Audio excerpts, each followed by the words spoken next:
নমস্কার, শুভ সন্ধ্যা। নিউজ ভ্যানগাড়ির পর্দায় আপনাদের সকলকে স্বাগত। আমি সুপ্রীতি রয়েছে আপনাদের সঙ্গে। চোখ রাখবো আপডেট খবরের দিকে।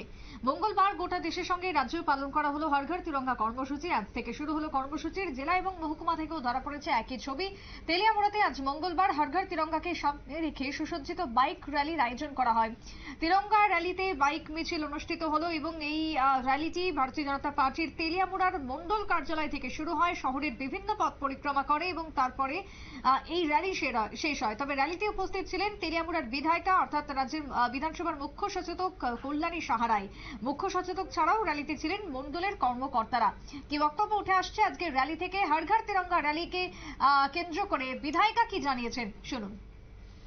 আমাদের দেশে এক মিশন, এক বিধান, এক প্রধান।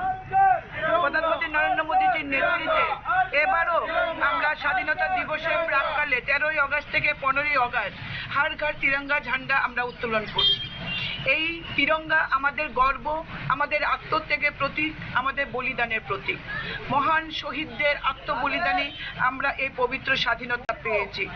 যেই স্বাধীনতার জন্য আজকে মাথা উঁচু করে আমরা বলতে পারি আমরা ভারতবাসী, আমরা স্বাধীন দেশের নাগরিক। যারা এই দেশের স্বাধীনতা আন্দোলনে শহীদ হয়েছেন তাদেরকে আমরা সম্মাননা জানাতে আমরা বদ্ধপরিকর। তাই দেশের প্রধানমন্ত্রী নরেন্দ্র মোদী আহ্বান রেখেছেন হর ঘর তিরঙ্গা ঝান্ডা উত্তোলন করতে। এরই কর্মসূচি হিসাবে রাজ্যের মাননীয় মুখ্যমন্ত্রী প্রফেসর ডক্টর মানিক সাহাজি আবেদন রেখেছেন রাজ্যবাসীকে, প্রত্যেক বিধায়ক, প্রত্যেক মাননীয় মন্ত্রীকে হর ঘর তিরঙ্গা ঝান্ডায় সামিল হতে।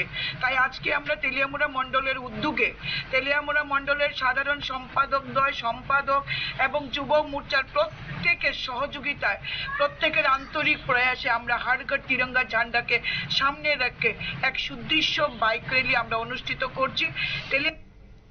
আপনারা শুনলেন বিধায়িকা কল্যাণী সাহারায়ের বক্তব্য। হর ঘর তিরঙ্গা কর্মসূচিকে সামনে রেখে মুখ্যমন্ত্রীর যে আহ্বান, রাজ্যে আজকে শুরু হয়েছে এই কর্মসূচির, তারই অঙ্গ হিসেবে জেলা এবং মহকুমাতেও কর্মসূচি পালন করা হয়। বাইক র্যালি অনুষ্ঠিত হয়। প্রত্যেকের ঘরে ঘরে 13 থেকে 15ই আগস্ট পর্যন্ত 3 দিন ব্যাপী এই কর্মসূচি যাতে পালন করেন তার আহ্বান আজ বাইক র্যালির মধ্য দিয়ে তুলে ধরলেন তেলিয়ামুড়া থেকে বিধায়িকা। ছোট্ট একটা বিরতির পর ফিরে আসবো, সঙ্গে থাকুন।